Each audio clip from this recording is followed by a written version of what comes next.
Catus Maximus here. Ran into this at a farm supply. This was a very long 3 foot or 1 meter extension or telescoping flex ahead magnetic pickup tool.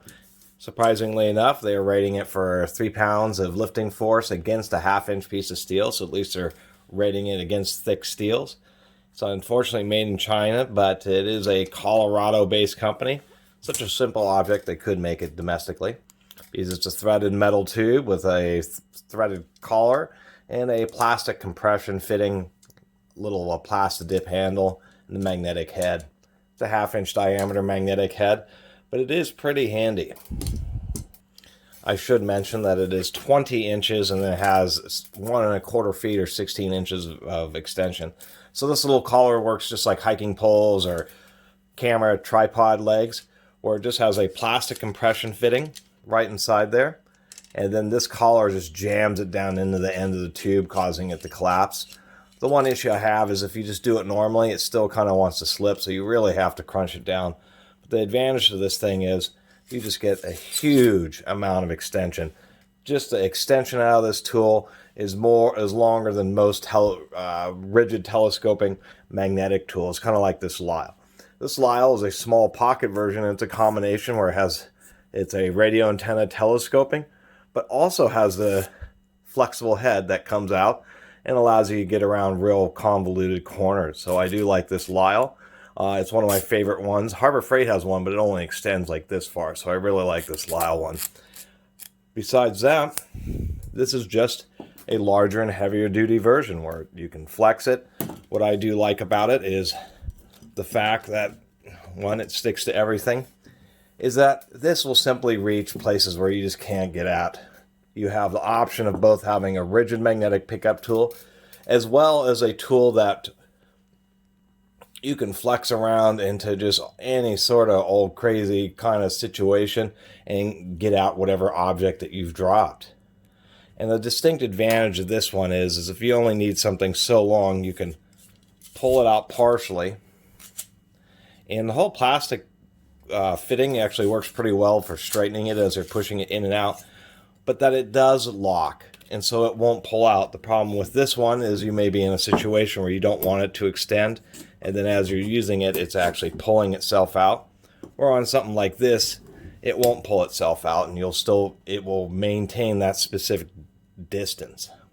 The only caveat, once again, is this collar has just got to be wrenched down, and it still will twist and turn. It will prevent it from pulling in and out, but it will still rotate, and I really wish they would improve that design, because it'd be nice if it would lock down super tight so you could actually rotate something up like this and be able to navigate it out.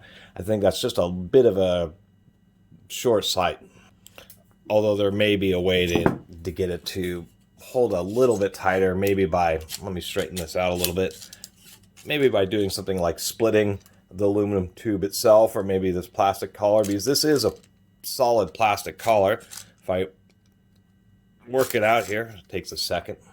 There we go, got it unthreaded. The taper itself is actually in the plastic collar. It's just a straight tube and a straight, or the plastic sleeve and then a straight collar. So this plastic sleeve could actually be split, and it should get just a little bit tighter compression. The only other thing I'd probably criticize them about is the way they put the stops in the back.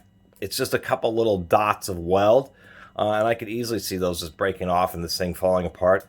Usually, the best solution for this would be to take and put a little metal collar, like finding maybe a yellow wire terminal or a pretty heavy gauge wire terminal, putting it around it, and then putting a couple little dot stakes, kind of like they've done on the end. I wish they would have put 3 stakes or even 4, and I may add some more just to make this end stay on better.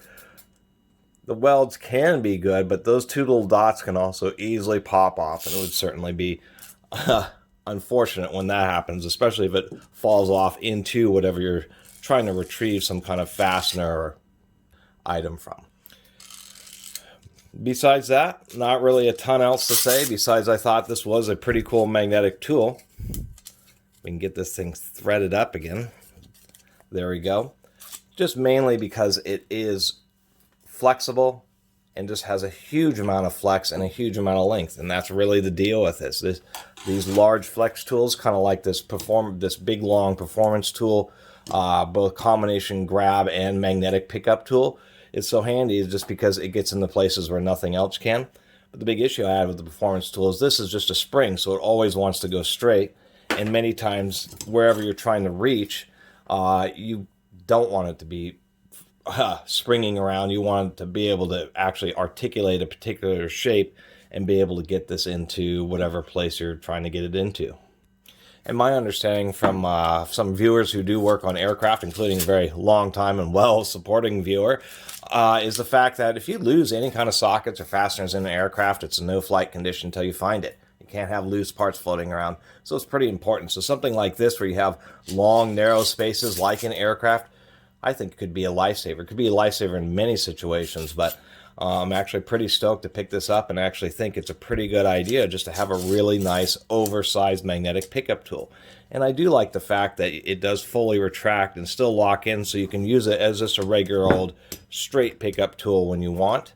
And probably the last thing I should mention here is, like on this Lyle, because it's so compact, they just pressed a magnet right into the metal collar, meaning potentially if it gets dropped, especially repeatedly, they can dent this collar. These high-strength magnets are ceramic, so they just shatter apart. And I did like what they've done here. It is aluminum, so that's actually pretty good. Some people have, they have complaints, I understand, where they will make these end piece out of steel, and so when you're, especially on the flex one, when you're trying to push it through down into an engine or something to pick something up, it just keeps on sticking to the side. But this is aluminum, so aluminum's very good at shielding magnetism.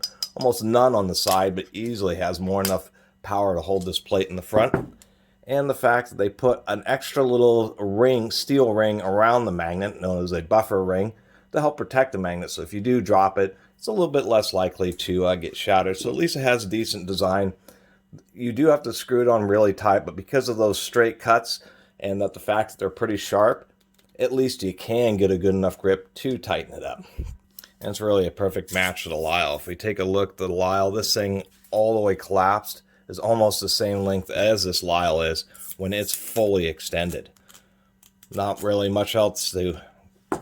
That one's actually pretty fidgety. I'm actually surprised in how well this plastic collar works, because this thing just gets all bent up, and when you're done with it, you can just kind of push it and work it back in there relatively easy. Of all the things with these, having it be able to get pushed back in there nice and easily is actually a pretty big benefit. It reduces frustration. So anyway, don't know how I talked so long about this magnet source, a weird off-brand magnetic telescoping flex head pickup tool. But I thought it was pretty neat, and I just like talking with you all. Anyway, I really appreciate everybody who's been watching and subscribing. And if you haven't subscribed, please do. Until next time, Catus Maximus out.